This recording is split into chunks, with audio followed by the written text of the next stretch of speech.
Na malengo ya muda mrefu, kujua target yangu na malengo yangu kwa mwaka huu ni haya, au malengo yangu haya mwaka huu ili yaweze kutimizwa kwa mwaka mzima, ni lazima basi nijiandae katika kila siku katika mwaka, siku 365, katika kila siku natakiwa nifanye nini.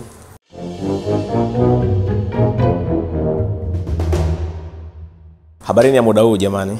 Jina langu naitwa Eric Kisaule na nimefurahi kupata nafasi ya kuwa mmoja kati ya wazungumzaji katika session hii ya Success Path Network. Na leo tutakwenda kujifunza mambo matano yanayoweza kupoteza uelekeo wa maisha yako.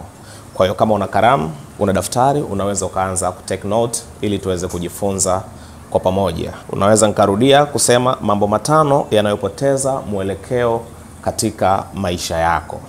Basi jambo la kwanza tutakwenda kujifunza kitu kinachosema kutojua uwezo wako. Kutojua uwezo wako. Katika maisha inatutaka kila mtu aweze kufahamu yeye ni nani na ameletwa duniani kufanya nini.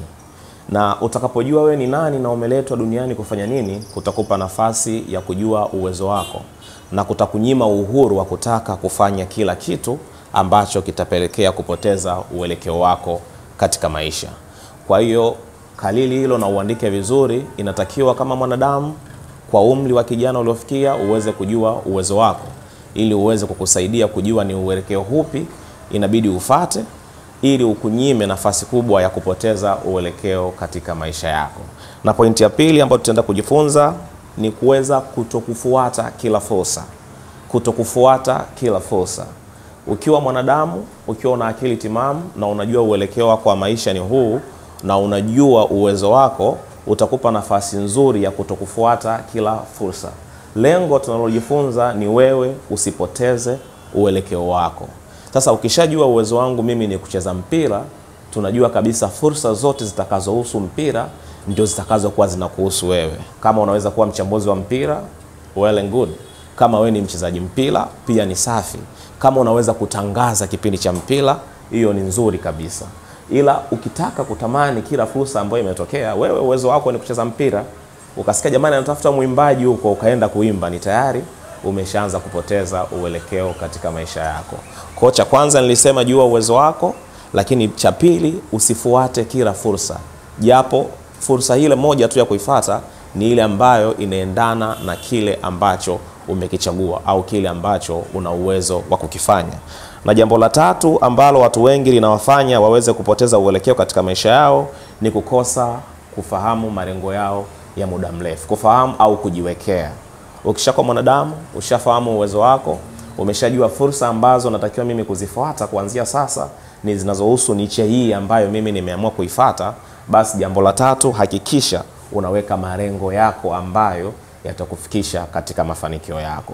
Ila usipoweka malengo na usipokuwa na malengo, itakupelekea sasa uweze kupotea na kupoteza uelekeo katika maisha.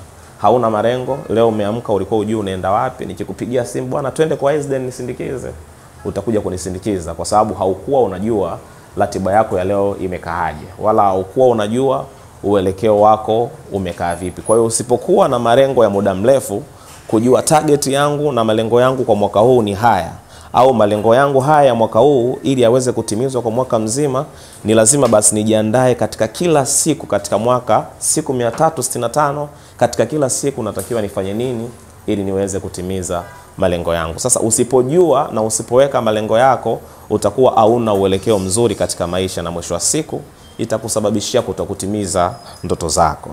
Jambo la 4 ni kufanya mambo kwa kuhofia watu wengine. Watu wengi tumejikuta tuko hapa tulipo leo kwa sababu tumekuwa tunafanya vitu either kwa kuhofia watu wengine ama kwa kutaka tuone watu wengine wanatuonaje tukifanya jambo fulani.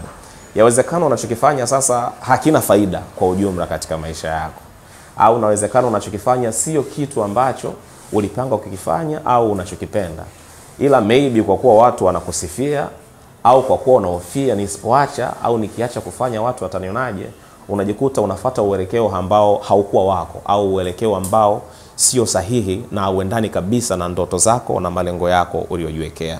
Kwa hiyo kuanzia leo anza kuacha sana kutazama watu wanasema nini, ila focus katika kile ambacho unahisi kwako wewe ndio lengo lako au ndio jambo lako la msingi ambalo Mungu amekuleta katika hii dunia kulifanya.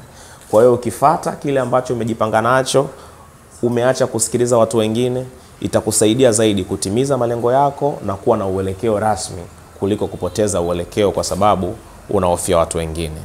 Inawezekana unajua kuimba ila unaona aibu tu nikiimba kaka Israel atanionaje, au sio? Inawezekana unajua kucheza mpira vizuri ila unahofia, unaona aibu nikicheza mpira nikikosea itakuwaje? Nikitoka sijafunga goli itakuwaje? Nenda kacheze. Kama Mungu alikubariki kufunga, utafunga tu. Lakini inawezekana wewe unafanya pia kwa sababu watu wanakusifia, watu wamenisifia najua kuimba, ila inawezekana sio jambo lako ambalo Mungu amekuitia kufanya. Kwa hiyo tuache sana kusikiliza watu wengine wanasemaje. Kuna wakati mwingine wanatupeleka nje ya mlengo wa maisha yetu. Kwa hiyo ni vizuri kuwasikiliza nini wanasema katika kile tunachokifanya, na ni vizuri kuchukua comment na maoni yao, lakini kuna wakati mwingine ni lazima umsikilize yule wewe wa ndani anasema nini, pale ambapo tayari utakuwa umejua malengo yako na ndoto zako ni zipi na nini unatamani kukitimiza katika maisha. Jambo la tatu ambalo linaweza kukufanya likapoteza uelekeo katika maisha yako ni kufuatilia mambo ya watu wengine. Watu wengi tumejikuta tunapoteza muda kufuatilia mambo ya watu wengine. Siku imeanza mpaka siku inaisha unazungumza mambo ya watu wengine. Na sasa hivi kuna mitandao, unaweza ukajikuta umeamka kuanzia asubuhi mpaka jioni wewe uko kwenye mtandao unafuatilia kujua ndoa ya Haji Manara inaendeleaje. Wakati wewe una maisha yako, una ndoto zako, una vitu vingi ambavyo ilikulazimu wewe kufanya haujavifanya. Kwa hiyo tuzingatie hayo mambo matano kwa ajili ya kuzingatia uelekeo wa maisha yetu.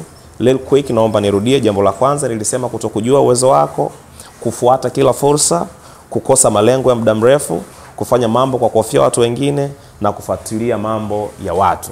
Hayo ni mambo ambayo kama huto yaweka vizuri yanaweza kukupotezea focus na uelekeo wa maisha yako. Asanteni kwa kunisikiliza. Jina langu naitwa Eric Kisaule. Until next time.